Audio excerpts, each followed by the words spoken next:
Farflung, sci-fi role-playing after dark.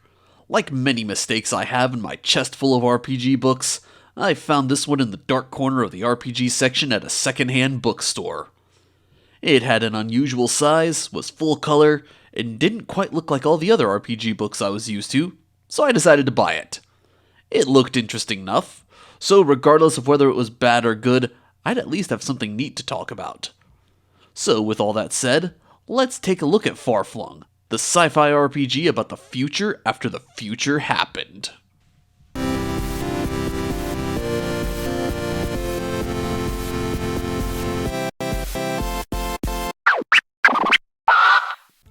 Farflung describes itself as sci-fi role-playing after dark. It's right there in the title, in fact. It's definitely not child-friendly, since it has a lot of suggestive artwork. And I wouldn't call Farflung tasteful, since it does have a few explicit statements throughout the book, and it's full of innuendo. And the artwork is sometimes downright freakish. Despite the weird territories Farflung goes into, though, it's balanced out really nicely with some more ordinary themes, so it's not just a non-stop smut and gore fest. Worth noting as well, this game was published by Sanguine Games, the same company that gave us Ironclaw many years earlier. Brief side note, Ironclaw was contentious at the time it was released, since it came out during an era of the internet where furries were everybody's favorite punching bag. Mechanically, Farflung doesn't do much that's new or out of the ordinary. Its only real claim to fame is its setting as a post-future sci-fi game with some naughty overtones and undertones. But it otherwise serves as a great example of how setting and premise alone can in fact carry a game. Farflung doesn't mince too many words about its setting. It's the future, anything and everything is possible, go nuts. The rest is accomplished through show, don't tell. And within the first 30 or so pages, it gives you all the rules you need to know. The mechanics of Farflung are simple. You roll 2d6 and add a modifier, then compare it to a target number. Target numbers come in 3 ranges, 7 or higher for a weak success, 12 or higher for a strong success, and 15 or higher for a grand success.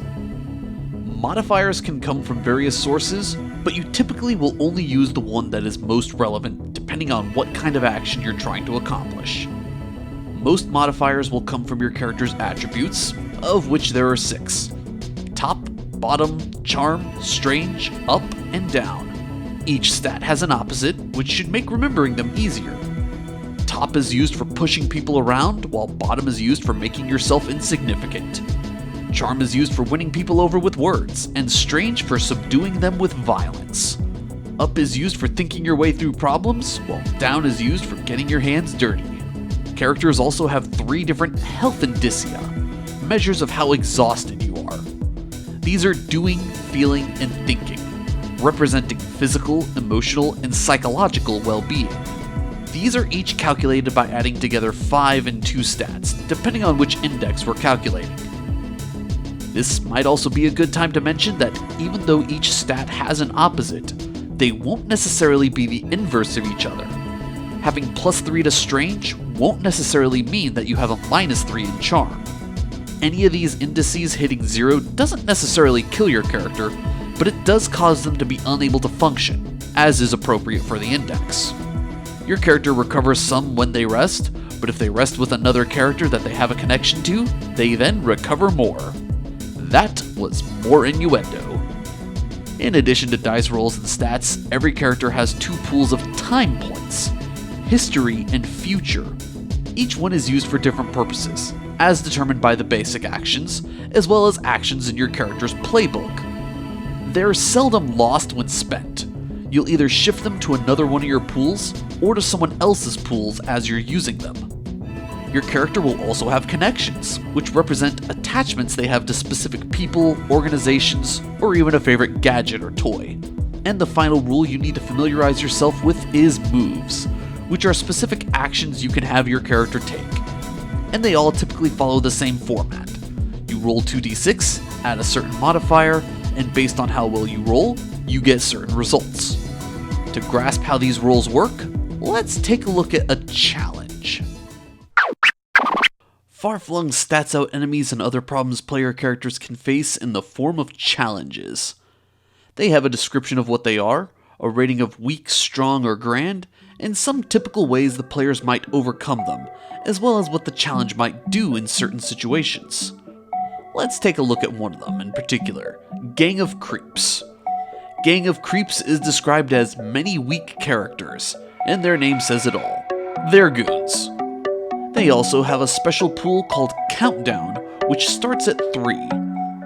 For this challenge, it's implied that Countdown is a measure of their health of the creeps, and that if it hits 0, the creeps are dispersed. Under player moves, it suggests the standard moves Block, Schmooze, Assault, and Avoid for dealing with them. It further states that any move that would disable a weak target reduces Countdown by 1, causing one of them to slink away in shame. Anything that takes out a strong target, though, would eliminate all of them at once. Responses from the MC lists things that the creeps could do, such as attack or yell at the player characters. This is what you'd have them do in their turn in the round. Suppose we go with the creeps yelling. Everybody in the scene rolls their top rating to see if they're above the verbal abuse. Anybody who gets 6 or lower loses feeling equal to the countdown and gains the status exposed. It turns out, jeering is a lot more hurtful when a lot of people are doing it at once. Meanwhile, anybody who rolled 7 to 9 fares a little better, with their choice from one of many bad effects, and anybody with 10 or higher being impervious. Exposed on its own does nothing, but here's another entry that refers to it. Creeps advance at the interval. This means that if a round goes by and the creeps are still around, they get this action between rounds. And what it does is everybody rolls bottom to avoid harm, following the flowchart much in the same fashion, with some of these results doing more damage to characters that are exposed. Basically, think of challenges less as monster stat blocks, and more of something like a challenge card from a board game. A board game that you're encouraged to house rule should somebody come up with a novel solution that is not listed. Character creation is, honestly, very simple in Farflung. You don't have much mechanical freedom since there's not a lot of customization available, but this works to the game's advantage. Farflung has numerous archetypes known as playbooks that are available to you, and within those are a few other sub-archetypes that you would pick one of. And beyond picking what your character looks like and their personality, things that would be influenced by your playbook, and also your connections to other player characters, you're pretty much done. This might feel a little restrictive, but keep in mind that Farflung is more narrative-based. You have some stats indicating broad things your character is capable of, and numerous archetypes and sub-archetypes to play around with.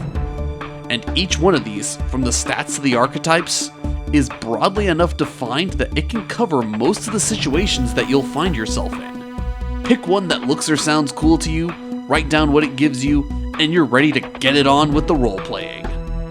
Though if you are one of those people for whom 96 some odd choices just isn't enough, Farflung does have some guidelines available for making new playbooks.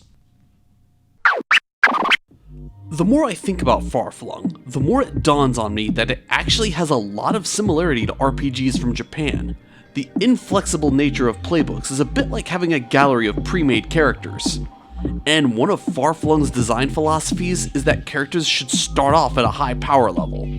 Thus, a lot about Farflung lends itself to quick and easy gameplay. Moreover, the challenges offer a lot of structure as well, something you'll find a lot of in JRPGs. It also includes an optional rule for yet another controversial topic, the X card. I remember when the X card was first introduced. It was a well-meaning but broadly defined idea that kinda defeated the purpose of what it was meant to be introduced to. Basically, the X card is a card with an X on it, and if something comes up during the course of a game that makes you uncomfortable, you place your hand on the X card to indicate that. Then the scene would be dropped, and no further questions would be asked. Most of the backlash I've seen come from some of the examples provided in the document explaining the X card. Among the list of things that could warrant using the X card were things such as violence, blood, or even failure. Things that for Dungeons & Dragons, what the X card was being described as useful for would likely be common occurrences. That said though, for a game involving alien creatures and possibly getting freaky with them, I can actually see this as being a useful tool. One other unusual thing that I want to point out is Farflung's terminology. They use all kinds of unusual words for an RPG, which can make picking it up initially a little bit difficult. But it's not like any of these are completely alien concepts though. A playbook could be thought of as a class from another game. Moves or actions or class features. And they use the phrases casual and charged to describe whether or not characters are in or out of what might otherwise be called combat.